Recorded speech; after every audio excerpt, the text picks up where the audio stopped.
Shalom, peace and blessings, everyone. Welcome to Generation Impact for Yeshua. I'm Brother Chuka. Today we're going to be reading from Deuteronomy 8, verse 3, 7 to 10, and also reading Matthew 5 and 6, and also John 4, verse 14.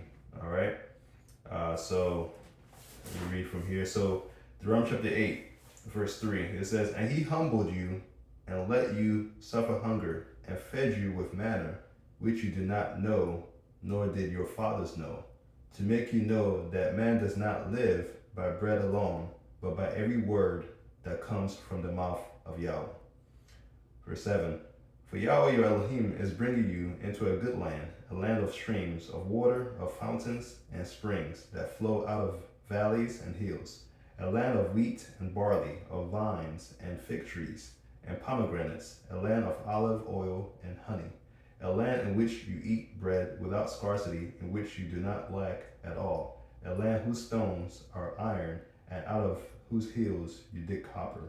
And you shall eat and be satisfied, and shall bless Yahweh Elohim for good land which he has given you." Hallelujah. So this is Moses recapping what the Most High has done for the children of Israel as he took them out of Egypt, out of slavery, for being there for over 430 years in Egypt, building the pyramid, the Sphinx, and he took them out of Egypt through Moses. And Moses was reminding them what the Most High has done for them, okay? For us, they were leaving out of Egypt. A lot of times, a lot of them complained, wanting to go back, they were more comfortable there, but he's informing them that, what the Most High has done, he's the one that fed them with manna. He provided their physical needs. However, he's reminding them that, man should not live by bread alone, but by every word that comes out of the mouth of Yahweh, right? So as Yeshua was teaching the disciples how to pray, this is in Matthew 6, starting from verse 9, it says, "Give us this day our daily bread," okay? In that whole passage about teaching them about prayer, right? So he was just telling them, so focus on his word, right? Because he knows what we need, right? He's going to provide our physical needs.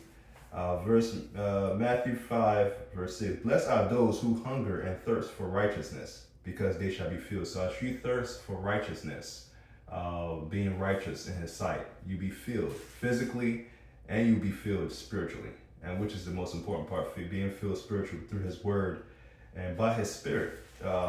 In John chapter 4, it says, John chapter 4, verse 14, "But whoever drinks of the water I give him shall certainly never thirst, and the water that I give him shall become in him a fountain of water springing up into everlasting life." So just like how the Most High provided a land with milk and honey, and provided this precious land that provided a spring of water, the land they could dig and find copper, it was full of all these minerals, the same thing, his word that he gives us, okay, that we need to depend on, fills us up, in all areas that we need, mentally, emotionally, physically.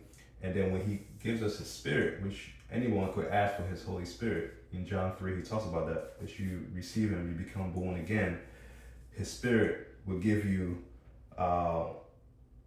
it's like springing up of water, of everlasting life. You no longer thirst, right? Because his spirit will continuously keep encouraging you, to strive for righteousness, to seek his face,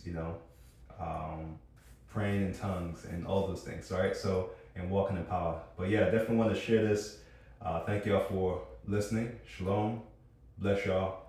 Like, share, and subscribe. Bless y'all. Have a blessed day and blessed week.